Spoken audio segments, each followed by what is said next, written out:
The cold case of Sherri Rasmussen, solved after 23 years. On the morning of February 24, 1986, John Rutan returned to the Los Angeles apartment he shared with his wife, Sherri Rasmussen. What he found would haunt him for the rest of his life. Sherri, a 29-year-old nurse and director of critical care at Glendale Adventist Medical Center, was lying dead on the living room floor. She had been beaten and shot 3 times in what appeared to be a brutal struggle.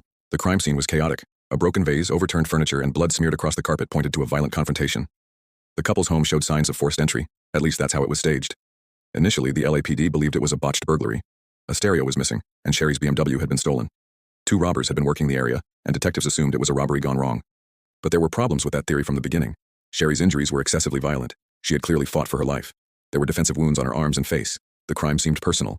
Yet despite her family's concerns, police stuck to the burglary angle. No arrests were made. The case went cold. For 23 years, the murder of Sherri Rasmussen remained unsolved. Her family was devastated. Her father never gave up, continually writing to the LAPD, urging them to re-examine the case. But nothing happened, until 2009. In 2009, the LAPD's cold case unit began reviewing unsolved homicides using new DNA technology. Detectives revisited the Rasmussen case and took another look at the evidence collected in 1986. One piece stood out, a bite mark on Sherri's forearm. The swab from that bite had been preserved. When tested, the DNA revealed something surprising. The genetic material didn't match any male suspects. It belonged to a woman. This finding completely shifted the case. Burglars didn't usually bite their victims, and female burglars were rare. This had never been a random crime. It was personal. Investigators dug into Sherri's life and marriage. That's when they uncovered something suspicious. John Rutan's ex-girlfriend, a woman named Stephanie Lazarus. Stephanie wasn't just any ex. She had dated John before he met Sherri and had a hard time letting go. She had shown up uninvited at their home in the past. Sherri had once told her family she was afraid of Stephanie, that she believed she was being stalked. There was one more twist. Stephanie Lazarus was a Los Angeles police officer, and in 1986 she worked for the very same department investigating Sherri's murder. Because of this, she had never been seriously considered as a suspect. Colleagues likely dismissed the idea that one of their own could be involved. It was an institutional blind spot. Now, with a female DNA profile and a motive, detectives zeroed in on Lazarus. But they had to be careful. She had access to police files, could see if anyone was looking into her, and was trained in investigations herself. Using an undercover operation, officers followed Lazarus and collected a discarded coffee cup she threw away. When they tested it, the DNA from the bite mark matched her perfectly. The case was reopened quietly. Detectives invited her to come in under the pretense of discussing a separate case. Hidden cameras were recording as she was confronted with new evidence. At first, she denied any involvement. But when she realized the walls were closing in, her story fell apart. On June 5, 2009, Stephanie Lazarus was arrested and charged with the murder of Sherri Rasmussen, 23 years after the crime. The trial began in 2012 and captivated the nation.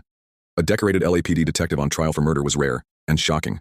Prosecutors argued that Lazarus was jealous, unable to let go of her relationship with John Rutan, and furious when he chose to marry someone else. They claimed she used her police training to stage the crime scene and avoid detection for decades. The defense tried to cast doubt on the DNA evidence and questioned whether Lazarus had a reason to kill, but the jury saw through it. The bite mark was key. So was her past behavior, harassing the couple, showing up uninvited, and even writing about heartbreak in her personal journals.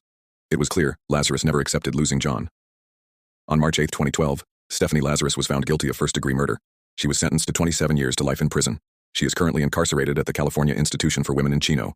Appeals have failed. She maintains her innocence to this day. For Sherri's family, it was bittersweet justice. They had lost her in the prime of her life. She had a promising nursing career and a future ahead of her, but after more than 2 decades, the truth had finally come out. On June 14, 2015, police in Greene County, Missouri discovered the body of Claudine D.D. Blanchard inside her small pink house.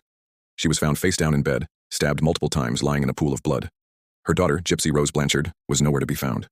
The wheelchair that Gypsy supposedly relied on for her entire life was also missing. The first thought was that Gypsy, a disabled and mentally challenged young woman, had been kidnapped. Friends and neighbors were terrified. The police issued a nationwide alert. But just hours later, Gypsy was found safe and sound in Wisconsin, with her online boyfriend, Nicholas Godejohn. She was walking. She was healthy. She wasn't disabled at all. That was when the truth unraveled, and a case of murder turned into a national psychological horror story. Gypsy Rose was born in 1991, and from a young age, her mother Dee Dee claimed she suffered from leukemia, muscular dystrophy, epilepsy, vision and hearing problems, developmental disorders, and a long list of other illnesses. She said Gypsy had the mental capacity of a 7-year-old.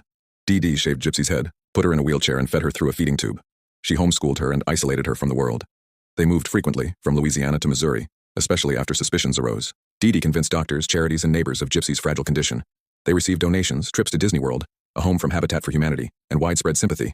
She forged medical documents and invented illnesses that didn't exist. Gypsy, kept in the dark, believed some of it too, until she grew older and started realizing the truth. Her mother controlled her every move, beat her for questioning things, and threatened her if she ever tried to speak out or run away.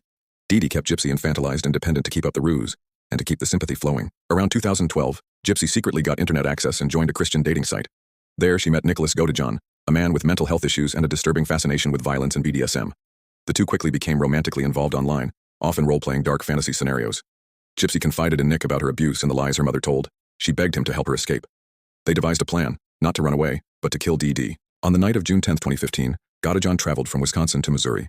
Gypsy let him into the house while DD slept.